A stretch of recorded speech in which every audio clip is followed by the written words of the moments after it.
bienvenue dans ce tuto numéro 7. Pour commencer, j'espère que vous n'avez pas eu de problème pour jouer la première partie de The Old Train Running, expliquée dans le tuto numéro 6.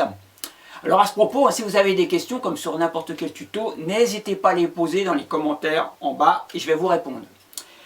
Dans ce tuto numéro 7, nous allons terminer le morceau, c'est-à-dire que nous allons voir la deuxième variation et le chou-chou du train. Et c'est parti!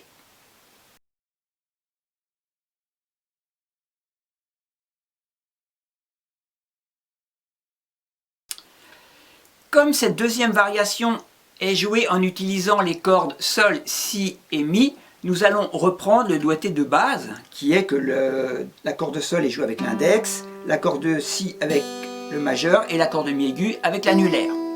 Le pouce, lui, va continuer à jouer les basses. Ça commence avec un Ré sixième qui est en fait un Ré sans le doigt qui est à la troisième case. Donc on peut le faire avec les doigts 1 et 2, comme ceci. Mais moi je préfère les doigts 2 et 3, ça c'est une question de pratique, mais pour moi, peut-être que vous allez préférer les doigts 1 et 2. Une fois qu'on a fait ce fameux Ré 6, eh bien on est prêt pour jouer les deux mesures puisque ça ne bouge pas. Alors, je vous les joue, ça fait ça.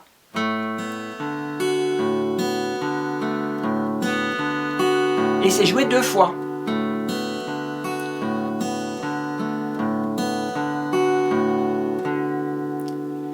Deuxième séquence, le Sol septième avec notre troisième doigt ici à la troisième case et nos doigts qui vont bouger. Vous en avez l'habitude sur les cordes aiguës, ça fait ça.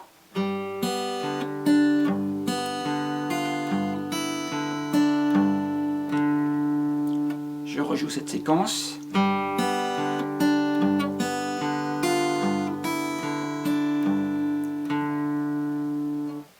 Après, on retrouve notre Ré 6.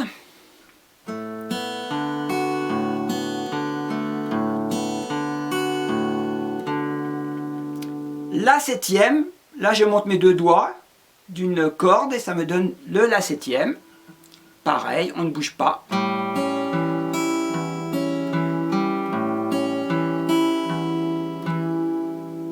Je rejoue le La septième.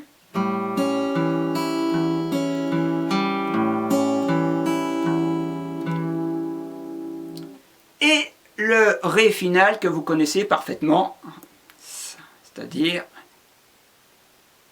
ça.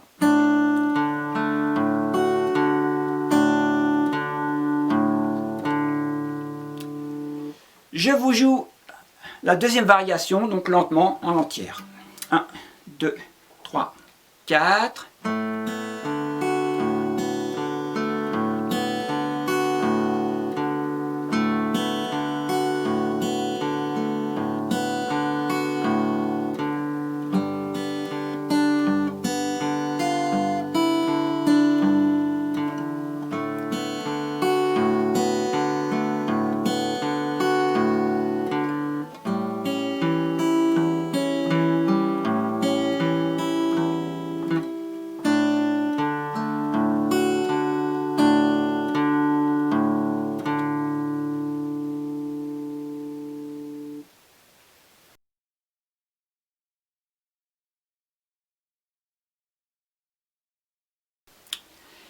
Voyons donc ce passage qui imite le chou-chou du train.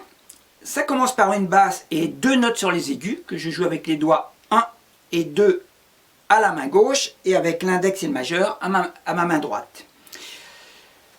La flèche courbée au-dessus des doubles notes indique qu'il faut faire un bend. Et pour cela, ça veut dire qu'il faut que je pousse mes notes vers le haut pour obtenir ce bend. Je continue, j'ai la basse Ré, et sur la corde Sol, on s'aperçoit qu'il y a une croix, ce qui veut dire qu'il faut jouer cette note en dead note, c'est-à-dire en note étouffée. Mais cette note étouffée est déjà préparée parce que lorsque l'on fait le bend, on touche la corde Sol, ce qui l'étouffe quoi. Alors, je rejoue le début. Je continue ma mesure. Deuxième mesure, j'ai ma basse, ma corde Ré. Et comme j'ai maintenu mon bend, j'ai toujours ma corde Sol étouffée, c'est-à-dire ma dead note. Je rejoue ces deux mesures.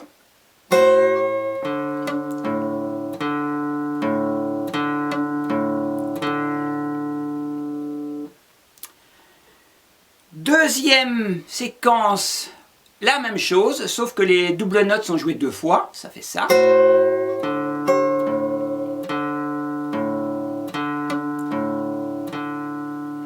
Je rejoue ces 2 mesures.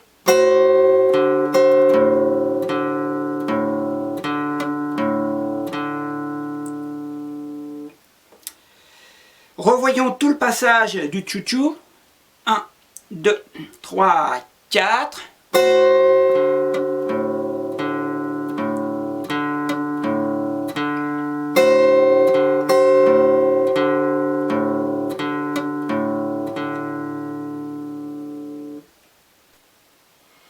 Eh bien, je pense avoir tout dit sur notre All Train Running. Et si au prochain tuto, on faisait un blues en picking, mais très simple, ça vous va? Eh bien, c'est super.